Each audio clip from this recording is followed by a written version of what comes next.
The role of African Americans in the history of High Point is as diverse as the people themselves.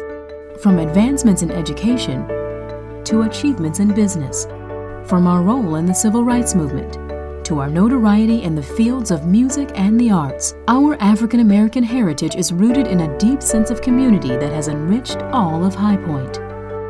In 1893, the High Point Normal and Industrial School, which would later become William Penn High School, was donated by local Quakers to educate the African American community. In 1897, Dr. Alfred J. Griffin became the school's first African American principal. Today, the William Penn Alfred J. Griffin School for the Arts is a prestigious and internationally recognized public magnet school and stands as a symbol of the vision and courage of local citizens. With the benefit of advancements in education for African Americans came opportunities for business development.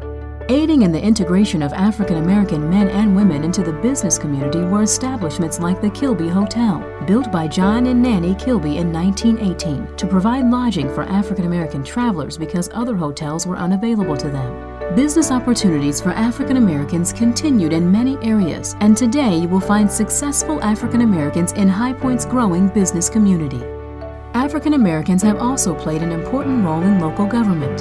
High Point native and attorney John Langford, who was on Rosa Parks' leadership team after she refused to give up her seat on a segregated bus in Montgomery, Alabama. He was instrumental in changing High Point's ward system and in 1987 became the first African American to sit on the city council for 2 terms.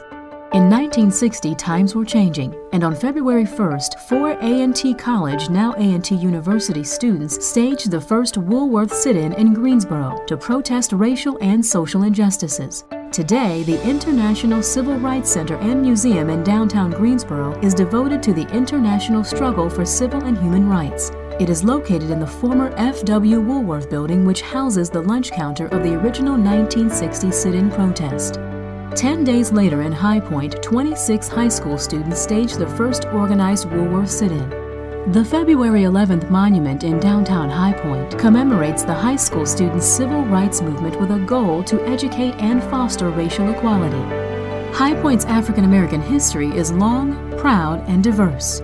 The Mendenhall Plantation, an early 19th century Quaker homestead active in the Underground Railroad, is where one of only 2 remaining false-bottom wagons used to transport runaway slaves to freedom can still be seen.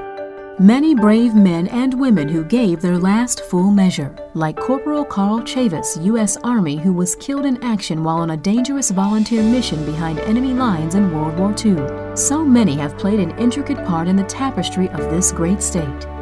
Like the music of world-renowned jazz great John Coltrane, who grew up in High Point, and Fantasia Barrino, 2004 American Idol winner, actress, and Grammy Award-winning recording artist, the legacy of African American men and women in this region continues with a steady rhythm and significance that has helped High Point live up to its name.